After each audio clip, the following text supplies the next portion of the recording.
নমস্কার, আমি সুকৃতি দান। আশা করি আপনারা সবাই ভালো আছেন। আপনারা সবাই দেখছেন অ্যাস্ট্রো সলিউশন। আজকে আমি আলোচনা করব যে সমস্ত মেষ রাশি বা লগ্নের ক্ষেত্রে 18ই মে রাহু কেতু রাশি পরিবর্তন করার জন্য কোন দিক থেকে পজিটিভ এবং কোন ব্যাপারে আপনাদের কিছুটা সাবধান হতে হবে, সবকিছু নিয়ে একটা পুঙ্খানুপুঙ্খভাবে বিশ্লেষণ করব। আশা করবো আপনাদের ভালো লাগবে, তাই অনুষ্ঠানটিকে মন দিয়ে শুনুন, বোঝার চেষ্টা করুন। মূল আলোচনা আসার আগে আপনি জানিয়ে রেখে অ্যাস্ট্রো সংক্রান্ত নিত্য নতুন টিপস পেতে আমার এই অ্যাস্ট্রো সলিউশন চ্যানেলকে সাবস্ক্রাইব করুন, পাশে থাকা বেল আইকনে ক্লিক করুন। চলে আসি মূল আলোচনা। প্রথমে বলবো, দেখুন সমস্ত মেষ রাশি বা লগ্নের ক্ষেত্রে দ্বাদশভাবে অলরেডি রাহু এবং ষষ্ঠভাবে কেতু 2023 অক্টোবর থেকে অবস্থান করছিল। তাই আপনাদের ক্ষেত্রে ব্যয় সংক্রান্ত সমস্যা, বিদেশে যাওয়ার অনেক সম্ভাবনা ক্রিয়েট করলে অনেকের ক্ষেত্রে কিছু ক্ষেত্রে আটকে যাচ্ছিল। তবে অত্যন্ত ব্যয় হয়ে যাওয়া, খরচ হয়ে যাওয়া, শত্রুতা সংক্রান্ত সমস্যা ক্রিয়েট করা, আয় ব্যয়ের সামঞ্জস্য রক্ষা করা কিন্তু কঠিন হয়ে যাচ্ছিল। এবং আপনার জীবনে এমন কিছু শত্রুতা ক্রিয়েট করছিল যেটা কিন্তু মুখে বলে কখনো প্রকাশ করা যাবে না। এই ধরনের একটা ব্যাপার কিন্তু চলছিল, যেহেতু দ্বাদশভাবে অলরেডি রাহু এবং ষষ্ঠভাবে কেতু ছিল। এবং কিছুটা স্টোমাক রিলেটেড প্রবলেম, কিছুটা পেট রিলেটেড প্রবলেম, এবং আপনার ক্ষেত্রে কিছু ক্ষেত্রে একটু ঋণগ্রস্ত হয়ে যাওয়ার মতো ব্যাপার, আপনার শত্রুতা সংক্রান্ত সমস্যায়ও কিন্তু খুব জেরবার হতে হচ্ছিল। মেনলি শত্রুতা, ঋণ সংক্রান্ত সমস্যা, অত্যন্ত খরচ হয়ে যাওয়া, এবং আপনার নিজের শরীর স্বাস্থ্য নিয়ে কিছু সমস্যার মধ্যে আপনাকে ফেলছিল। দ্বাদশভাবে রাহুর প্রভাব যদিও কিন্তু আপনারা যারা বিদেশে যেতে চাইছিলেন, বিদেশে যাওয়ার অনেক সম্ভাবনা ক্রিয়েট করলেও অনেকের ক্ষেত্রে সেইগুলোর মধ্যেও কিন্তু অনেক জটিলতা ক্রিয়েট করছিল, যাদের বাচ্চাদের রাহুর অত্যন্ত নেগেটিভ রয়েছে। তো যাই হোক, রাহু কেতুর এই অবস্থাটা সম্পূর্ণ মুক্ত হচ্ছে, কেন রাহু কিন্তু দ্বাদশ ভাব থেকে পিছিয়ে এসে 11th হাউসে চলে আসছে, আর কেতু কিন্তু এখানে ষষ্ঠ ভাব থেকে পিছিয়ে এসে পঞ্চম ভাবে চলে আসে। তাই পঞ্চম ভাবে কেতু এবং একাদশ ভাবে রাহু অবস্থান করবে। অর্থাৎ পঞ্চম ভাবে, অর্থাৎ মেষ রাশি বা লগ্নের ক্ষেত্রে পঞ্চম ভাবে তথা সিংহ রাশির ঘরে এখানে কেতু, এবং একাদশ ভাব তথা কুম্ভ রাশির ঘরে রাহু অবস্থান করবে। তাই এখানে মূল ত্রিকোণ হিসেবে ধরা হয়েছে। তাই দেখুন, একাদশ ভাবে যখনই রাহু অবস্থান করে, তো আপনারা জানেন যে ধর্ম, অর্থ, কাম, মোক্ষ, অর্থাৎ এখানে একাদশ ভাবের অনেকটা চাহিদাকে অনেকটা বাড়িয়ে দেবে রাহু। আপনার জীবনে ইচ্ছা, আপনার মধ্যে শর্টকাট নিয়ে কোনো কিছু কাজ করার প্রবণতা, আপনার মধ্যে বুদ্ধি, কেননা রাহু কিন্তু রাহুর মধ্যে রয়েছে সার্বিকভাবে প্ল্যানিং করার ক্ষমতা। রাহু কি দেয়? রাহু হচ্ছে রণনীতি, কূটনীতি, পলিটিক্যাল বুদ্ধি। তাই রাহুর এই ক্ষমতাকে কাজে লাগিয়ে আপনি জীবনে অর্থ ইনকাম করার দিক থেকে কিন্তু অনেক হেল্প পাবেন। কিন্তু একাদশ ভাবে অবশ্যই আপনাকে অর্থ প্রাপ্তি বা জীবনের সার্বিক উন্নতির দিক থেকে রাহু আপনাকে হেল্প করবে। কিন্তু শর্টকাট নিলে হবে না, কুটিলভাবে ভাবলে হবে না, সব সময় লজিক রেখে আপনাকে ভাবতে হবে। রাহু কিন্তু আপনাকে অনেক প্ল্যানিং দেবে, অনেক বুদ্ধি দেবে, কিন্তু অনেক দুর্বুদ্ধিও দেবে মাঝে মাঝে। তো সেই দুর্বুদ্ধির জায়গাগুলোকে সময়ে, প্রয়োজনে যতটুকু আপনাকে সৎভাবে যতটুকু কাজে লাগানো যায় সেইটুকু কাজে লাগাতে হবে। নিজের প্রয়োজনে কারো ক্ষতি না করে যদি করতে পারেন, সেগুলো কিন্তু আপনার ক্ষেত্রে অনেকটা পজিটিভ হবে। নাহলে কিন্তু অনেক ক্ষেত্রে বেশি চালাকি করতে গিয়ে, বেশি স্মার্ট ওয়ার্ক করতে গিয়ে, বেশি শর্টকাট মারতে গিয়ে 11th হাউসে রাহু অনেক ক্ষেত্রে আপনার অনেক জটিলতা ক্রিয়েট করতে পারে। প্রাপ্তি যোগের অনেক যে ফল, সেটা অনেক ক্ষেত্রে আটকে যেতে পারে। তবে রাহু যাদের অত্যন্ত পজিটিভ রয়েছে, তাদের ক্ষেত্রে কিন্তু 11th হাউসে রাহু অনেক দিক থেকে একটা অর্থ প্রাপ্তি বা জীবনের সার্বিক অনেক কিছু প্রাপ্তির একটা সম্ভাবনা কিন্তু তৈরি করে। কিন্তু 11th হাউসে রাহু আমাদের জীবনের সর্বাত্মকভাবে যাদের রাহু নেগেটিভ রয়েছে, তাদের ক্ষেত্রে কিন্তু প্রাপ্তি যোগের অনেক সুযোগ, অনেক সময়, অনেক ফলাফলকে হতেও লাস্ট মুহূর্তে গিয়ে আটকে যাচ্ছে এমন একটা সমস্যার মধ্যে ফেলতে পারে। এই ব্যাপারে আপনাদের একটু সাবধান হতে হবে। তাই আগে দেখুন যে রাহু কি করছে, আপনাকে সত্যি কি প্রাপ্তি যোগে বাধা আসছে। তবে জেনারেলি ভাবে কিন্তু রাহু 11th হাউসে, কেন বলা হচ্ছে, শাস্ত্র মতে বলা হচ্ছে যে তৃতীয়, ষষ্ঠ, দশম, একাদশ এই সমস্ত উপচয় স্থানে যখনই রাহু থাকে, কিছু না কিছু শুভ ফল আপনারা ডেফিনেটলি ভাবে পাবেন। সেটা অর্থকেন্দ্রিক ব্যাপারে, কর্মের ব্যাপারে, এবং আপনার সার্বিক কিছু না কিছু আয় উন্নতির সুযোগ কিন্তু রাহু ডেফিনেটলি তৈরি করে দেবে। রাহুর মধ্যে রণনীতি, ছলনাময়িতা, আপনার মধ্যে ডিজায়ার তৈরি করছে, এইভাবে আমি ইনকাম করব। এই ধরনের কিছু ব্যাপারে আপনি যদি পজিটিভ কাজে লাগান, সেগুলো কিন্তু আপনার ক্ষেত্রে লাভদায়ক হবে। অন্যদিক থেকে পঞ্চম ভাবে কেতু থাকছে, তাই কিছুটা স্টোমাক রিলেটেড প্রবলেম হতে পারে, পেট সংক্রান্ত প্রবলেম, সন্তান ইস্যুর দিক থেকে কিছু প্রবলেম আসতে পারে, মেয়েদের কিছুটা গাইনোকাল সমস্যা ক্রিয়েট করতে পারে পঞ্চম ভাবে কেতু থাকার জন্য। বুদ্ধি ইমপ্লিমেন্টেশনে কিছুটা সমস্যা, ভাবছেন খুব বেশি, কিন্তু প্রকৃত কি করা উচিত সেটা করতে পারছেন না, এমন একটা ব্যাপারে আসতে পারে। তবে আপনাকে অবশ্যই যদি একটু স্লো হন, একটু ধীর স্থিরভাবে ভাবেন, অনেক কিছু উন্নতি করতে পারবেন। কারণ কিন্তু পঞ্চম ভাবে থেকে কিন্তু আপনাকে গোপনভাবে যদি যে কোনো ব্যাপারে চিন্তা করেন, সময় নিয়ে যদি ভাবেন, তাহলে কিন্তু সেই জায়গায় অনেকটা পজিটিভ ফল পাবেন। তবে পঞ্চম ভাবে কেতু কিন্তু আপনাকে মাঝে মাঝে সিদ্ধান্তহীনতায় ভোগা, সন্তানের দিক থেকে কিছু সমস্যা, সন্তান নেওয়ার দিক থেকে বা সন্তানের কেরিয়ারের দিক থেকে, আপনার প্রেম ভালোবাসার মধ্যেও কিন্তু একটা রোমান্টিকতার মধ্যে একটা বিষণ্ণতা, বিচ্ছিন্নতার ব্যাপার তৈরি করবে। কেননা পঞ্চম ভাবে এখানে কিন্তু কিছুটা ডিস্যাটিসফ্যাকশন। তাই আপনারা লাইফের যে সেগমেন্টে দাঁড়িয়ে রয়েছেন, যদি স্টুডেন্ট হন, পড়াশোনার দিক থেকে আপনি কিন্তু অতটা স্যাটিসফাই হবেন না, পড়াশোনার প্রতি একটা অনীহা আসবে।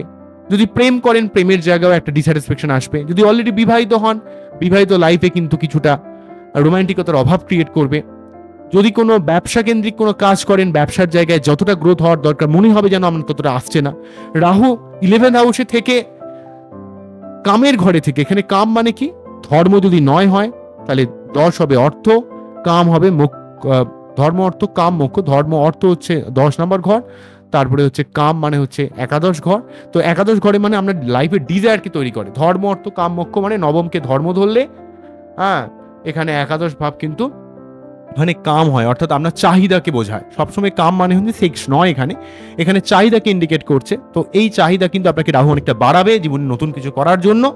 আবার অন্যদিক থেকে কেতু কিন্তু আপনাকে অনেক ব্যাপারে, বুদ্ধি ইমপ্লিমেন্টেশনের ব্যাপারে, সন্তানের ব্যাপারে, প্রেমের ব্যাপারে, পড়াশোনার ব্যাপারে, ক্রিয়েটিভিটির ব্যাপারে কিছু ডিস্যাটিসফ্যাকশন তৈরি করবে। আপনার যেন ভালো লাগছে না কোনো কিছুর মধ্যে, অর্থাৎ আপনি যেই জিনিসটা করছেন সেটা যেন আপনার মনের মতো হচ্ছে না, কোথাও যেন একটা গিয়ে সেই স্যাটিসফ্যাকশনের অভাব একটা ক্রিয়েট করছে। এই ব্যাপারে আপনাকে একটু দেখতে হবে, এই ব্যাপারে সাবধান হতে হবে। তবে হ্যাঁ, রাহু 11th হাউসে থেকে তার প্রথম দৃষ্টিটা পঞ্চম দৃষ্টি 3rd হাউসে পড়ছে। তাই আপনার মধ্যে পরাক্রমতা, নতুন কিছু করার যে মানসিকতা, সেটা কিন্তু অনেকটা বাড়িয়ে দেবে। জীবনে অনেক উন্নতি করতে পারবে, লড়াকু মেন্টালিটির দ্বারা অনেক কিছু কাজ করতে পারবেন।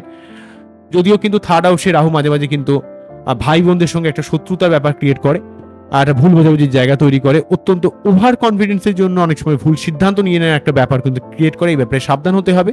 অন্যদিক থেকে রাহু অলরেডি পঞ্চম ভাবকে দেখার জন্য মাঝে মাঝে কিন্তু মাইন্ডের মধ্যে ফ্যাকচুয়েশন ব্যাপার তৈরি করছে, বুদ্ধির ভ্রম তৈরি হচ্ছে, বা আপনার পেটের কিছুটা সমস্যা ক্রিয়েট করছে। এবং সপ্তম ভাবে দৃষ্টি দেওয়ার জন্য আপনার বিবাহিত লাইফ, প্রেম, ভালোবাসা, রোমান্টিকতার মধ্যে কিছু না কিছু ডিস্টারবেন্স বা অনেক সময় অনেক শত্রুতার দ্বারা, কিছু কিছু মানুষের ছল কপটতার দ্বারা আপনার কিছুটা ইমেজকে নষ্ট করার ব্যাপার কিন্তু তৈরি করছে। কিন্তু ব্যাপার হলো এখানে একটা অত্যন্ত গুরুত্বপূর্ণ হবে, যেহেতু 3rd হাউসে বৃহস্পতিদেব অবস্থান করবে 14ই মে থেকে, তাই রাহু যেভাবে বসে রয়েছে বা যেভাবে দৃষ্টি দিচ্ছে তার মধ্যে মেজর সংখ্যক ব্যাপারে কিন্তু বৃহস্পতির একটা প্রভাব থাকবে। যেমন দেখুন, 3rd হাউসে অলরেডি বৃহস্পতি অবস্থান করছে, তাই 3rd হাউসে রাহুরও দৃষ্টি আসছে। তাই কিছু কিছু ক্ষেত্রে আপনাকে পরাক্রমতা বাড়ালেও যে মাঝে মাঝে যে আপনার মধ্যে একটা ভাই বোনদের সঙ্গে যে একটা শত্রুতার ব্যাপার তৈরি হয়ে যাওয়া, বা মাঝে মাঝে একটু অলস হয়ে যাওয়ার ব্যাপার, ভুলভাল চিন্তা ভাবনার ব্যাপারটাকে কিন্তু বৃহস্পতিদেব কন্ট্রোল করবে এবং আপনাকে সৎভাবে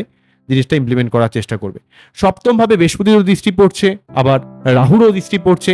তাই মাঝে মাঝে প্রেম, ভালোবাসা, রোমান্টিকতা, রিলেশনশিপের মধ্যে যে ডিস্টারবেন্স রাহু ক্রিয়েট করতে চাইছে বা পাবলিক ইমেজটা যে মাঝে মাঝে যেটা খারাপ করে দিতে চাইছে, সেটা কিন্তু বৃহস্পতি নিজে কিন্তু গার্ড দেবে। আবার দেখুন, যদি বলা যায় যে রাহু অলরেডি 11th হাউসে রয়েছে, বৃহস্পতিদেবও কিন্তু 3rd হাউসে থেকে 11th হাউসকে দেখবে। সেক্ষেত্রে কিন্তু আপনার অনেক অনেক যে প্রাপ্তিযোগের ফল যেটা হতে হতে মাঝে মাঝে আটকে যাচ্ছে, সেই জায়গাটা কিন্তু বৃহস্পতিদেব অনেকটা গার্ড দেবে। তাই অবশ্যই রাহুর থেকে সম্পূর্ণ পজিটিভ ফল পেতে গেলে বৃহস্পতির প্রভাবকে আরো আপ করুন, যাতে রাহু কোনোভাবে কোনো নেগেটিভ ফল যেন আপনার উপর হাবিব করতে না পারে। তার জন্য কি করতে হবে? প্রতি বৃহস্পতিবার নিরামিষ খাওয়া, বৃহস্পতিদেবের মন্ত্র পাঠ করা এবং হলুদ ড্রেস ইউজ করা। আপনারা ইয়েলো টোপাস বা পোগ্রাস ব্যবহার করতে পারেন। বৃহস্পতির পাওয়ারকে আপ করুন। প্রতি বৃহস্পতিবার যদি বৃহস্পতিদেবের মন্ত্র পাঠ করেন, কি মন্ত্র আছে? ওং দেবতানাম ঋষিণাঞ্চং গুরুকানক সন্নিভং বন্দে ভূত তিলোকেশং তং নামামি বৃহস্পতি। এই মন্ত্র পাঠ করে তার যে বীজ মন্ত্র ওং গ্রাম গ্রীম গ্রাম সাহা গুরুবে নমঃ, প্রতি মঙ্গলবার 3 বার করে হনুমান চল্লিশা পাঠ করুন। কারণ আপনাদের মধ্যে মঙ্গলের পাওয়ার যদি অ্যাক্টিভেট করা যায়, অটোমেটিক্যালি ভাবে আপনার জীবনে অনেক উন্নতি করতে পারবেন। রাহুর এই যে 11th হাউসে রয়েছে, আপনার মধ্যে যে ডিজায়ার তৈরি করছে, সেই জায়গাটাকে পজিটিভ ডিজায়ার তৈরি করাবে এবং আপনি জীবনে অনেক উন্নতি করবেন। আপনার অনেক দিক থেকে অনেক লাভ কিন্তু আসবে, এটা কিন্তু তৈরি। ঠিক আছে, তবে দেখুন রাহু একটা কথা মানতে হবে, 11th হাউসে থেকে যেহেতু তৃতীয়, পঞ্চম, ভালোভাবে দেখবেন, তৃতীয়, পঞ্চম এবং সপ্তমকে কানেক্ট করে রয়েছে। তাই ব্যবসা থেকে অর্থ ইনকাম, নতুন কোনো ব্যবসা শুরু করা, বা আপনার নিজস্ব ক্রিয়েটিভিটি বুদ্ধির মাধ্যমে আপনি জীবনে নতুন কোনো রাস্তা খুঁজে পাওয়া। 11th হাউসে রাহু যদি কোনো মিডিয়া লাইনে, কোনো ক্রিয়েটিভ লাইনে, কোনো আইটি প্রফেশনে, কোনো সফটওয়্যার রিলেটেড কাজে, কোনো ইন্টারনেট রিলেটেড কোনো কাজে, মদের কোনো ব্যবসা, কন্ট্রাক্টারি কোনো ব্যবসা, লটারি সংক্রান্ত ব্যবসা, শেয়ার মার্কেট রিলেটেড কোনো ইনভেস্টমেন্ট, সেগুলো কিন্তু আপনার ক্ষেত্রে লাভদায়ক হবে। অর্থাৎ রাহু যে যে ভাবের কারক, যে যে ব্যাপারের কারক, রাহু কি? রাহু হচ্ছে সবসময় একটা হঠাৎ করে কিছু ফল দেয়। তা রাহুর মধ্যে রয়েছে হচ্ছে অ্যাম্পলিফাইং ক্ষমতা, হঠাৎ করে বাড়িয়ে দেয় একটা এনার্জি। তো কিন্তু এই এনার্জিকে চ্যানেলাইজ করা কিন্তু অত সহজ নয়, অত্যন্ত একটা আনস্টেবল এনার্জি। এই আনস্টেবল এনার্জি কিন্তু রাহু মাঝে মাঝে অনেক উপরে নিয়ে যেতে পারে। তাই রাহুর প্রভাব যদি আপনার বাচ্চারে পজিটিভ হয়, তাহলে রাহু 11th হাউসে অবশ্যই আপনাকে অনেক কিছু প্রাপ্তিযোগের সুযোগ তৈরি করে দেবে। কিন্তু রাহুর প্রভাবটা আপনার বাচ্চারে পজিটিভ হতে হবে। কিন্তু রাহুর প্রভাব যদি কোনোভাবে নেগেটিভ হয়, সব কাজে বাধাপ্রাপ্ত হবে। ঠিক আছে? তবে রাহুর মধ্যে কিছু ক্ষেত্রে, যেহেতু সে একটা ছায়া গ্রহ, তো মাঝে মাঝে কিছুটা ডার্ক সাইড রয়েছে। সব সময় শর্টকাট নেয় রাহু, সব কাজে না তাড়াহুড়ো করে। তাই আপনাকে যখনই কোনো কিছু নতুন কাজে তাড়াহুড়ো করাবে, এনার্জিটা এক্সেসিভ ভাবে দিয়ে দেবে, কখনো কখনো দেখবেন আপনার মধ্যে হয়তো অনেক ক্ষমতা রয়েছে, আপনি মাঝে মাঝে অত্যন্ত তাড়াহুড়ো করে ভুল করছেন। তো সেই জায়গাটা কিন্তু রাহুর ক্ষমতা, রাহুর ঠিক পাওয়ারটাই এমন। রাহু কিন্তু অত্যন্ত অ্যাম্পলিফাইং ক্ষমতা, রাহু কন্ট্রোল করতে পারে বাকিদের। আবার রাহু কিন্তু মানুষকে চেনানোর মতো ক্ষমতা দেয়। তাই রাহু যেহেতু 11th হাউসের থেকে, মানে একাদশ ভাবে থেকে, যেহেতু তৃতীয়, পঞ্চম, সপ্তম, তাহলে তৃতীয় মানে পরাক্রমতা, পঞ্চম মানে বুদ্ধি, সপ্তম মানে লোকের সঙ্গে ডিলিংস, ব্যবসা, রিলেশনশিপ, এই জায়গাগুলো। তাহলে সপ্তম মানে এখানে সপ্তমের সঙ্গে একাদশের কানেকশন মানে অটোমেটিক্যালি ভাবে ব্যবসা কেন্দ্রিক উন্নতি, ক্রিয়েটিভিটি থেকে উন্নতি। আপনার তৃতীয়র সঙ্গে একাদশের কানেকশন মানে নিজস্ব চেষ্টার মাধ্যমে উন্নতিকেও কিন্তু ইন্ডিকেট করবে। বোঝা গেল কি বললাম? তো যাই হোক, এই ব্যাপারগুলো অত্যন্ত গুরুত্বপূর্ণ হয়ে দাঁড়াচ্ছে। তবে বৃহস্পতির পাওয়ারকে একটু আপ করুন, তাহলে কিন্তু অবশ্যই রাহু থেকে পুরোপুরিভাবে পজিটিভ ফলটা পাবেন, কোনো নেগেটিভ ফল কিন্তু পাবেন না। তবে রাহুর 11th হাউসের প্রভাবের জন্য আপনাকে মাঝে মাঝে অনেক কাজ হতে যদি দেখেন যে আটকে যাচ্ছে, থেমে যাচ্ছে, হচ্ছে না, তো সেক্ষেত্রে বুঝবেন যে রাহু কিছু না কিছু সমস্যা আপনার প্রাপ্তিযোগে বাধা আনছে। সেক্ষেত্রে কিন্তু রাহুর যে মন্ত্রপাঠ, ওং অর্ধকায়ং মহাঘোরং চন্দ্রাদিত্য বিমার্দকং সিংহিকায়ং সুতং রৌদ্রং তং রাহুং প্রণমাম্যহম, এই মন্ত্র পাঠ করে তার যে বীজ মন্ত্র ওং ভ্রাম ভ্রীম ভ্রম সহ রাহবে নমঃ, ওং ভ্রাম ভ্রীম ভ্রম সহ রাহবে নমঃ, ওং ভ্রাম ভ্রীম ভ্রম সহ রাহবে নমঃ মন্ত্র পাঠ করতে পারেন, অনেক উপকার পাবেন। আর যদি মনে করেন যে অন্যদিক থেকে কেতু যেহেতু আপনাদের বাচ্চাটি ঠিক যদি দেখা যায় পঞ্চম ভাবে রয়েছে, পঞ্চম ভাবে কেতু কিন্তু অনেক বুদ্ধি দেয়, গোপন ভাবে ভাবার ক্ষমতা দেয়, আপনাকে তন্ময় হয়ে চুপ করে শান্তভাবে সার্বিক ব্যাপারটাকে অনুধাবন করার ক্ষমতা দেয়। পঞ্চম ভাবে কেতু কিন্তু অলরেডি ভাবে পঞ্চম ভাবে অবস্থান করে নবম ভাবকে দেখছে, 11th হাউসকে দেখছে, লগ্ন বা রাশিকে দেখছে। অর্থাৎ আপনার মধ্যে অটোমেটিক্যালি ভাবে কিন্তু কিছুটা ভাগ্য এবং আপনার ধর্মতিকোণগুলোকে কিন্তু দেখুন ধরে রেখেছে। পঞ্চমে রয়েছে, নবমকে দেখছে, লগ্ন বা রাশিকে দেখছে, একাদশ ভাবকে দেখছে। তাহলে এইভাবে আপনার জীবনে কিন্তু যদি আধ্যাত্মিক পথে চলেন, যদি একটু স্পিরিচুয়াল হন, একটু যদি লজিক রেখে চলেন, তাহলে কিন্তু কেতু আপনার জীবনে উন্নতি করাবে। কিন্তু যদি কেতু নেগেটিভ হয়, তাহলে দেখবেন সন্তান সংক্রান্ত কিছু সমস্যা, বুদ্ধি ইমপ্লিমেন্টেশনের সমস্যা, সিদ্ধান্তহীনতা সংক্রান্ত সমস্যা, আপনার পড়াশোনায় একটা অমনোযোগী ভাব, কি নিয়ে যেন ভাবছেন সবসময়, একটা অতৃপ্ত ভাব আসছে, তাহলে বুঝবেন কেতুর মন্ত্র পাঠ করতে হবে। বোঝা গেল কি বললাম? তাই জন্য কেতুর কি মন্ত্র রয়েছে?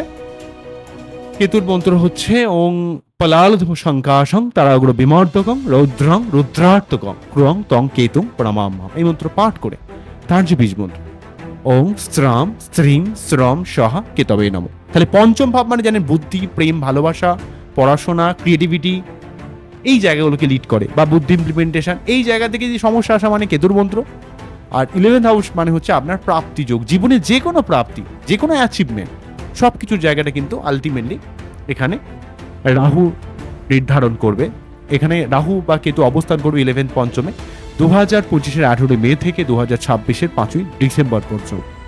তো এক্ষেত্রে ষষ্ঠ দ্বাদশের প্রভাব মুক্ত হচ্ছে, সুতরাং শত্রুতা বা ব্যয় সংক্রান্ত সমস্যাটা সম্পূর্ণ চলে যাচ্ছে।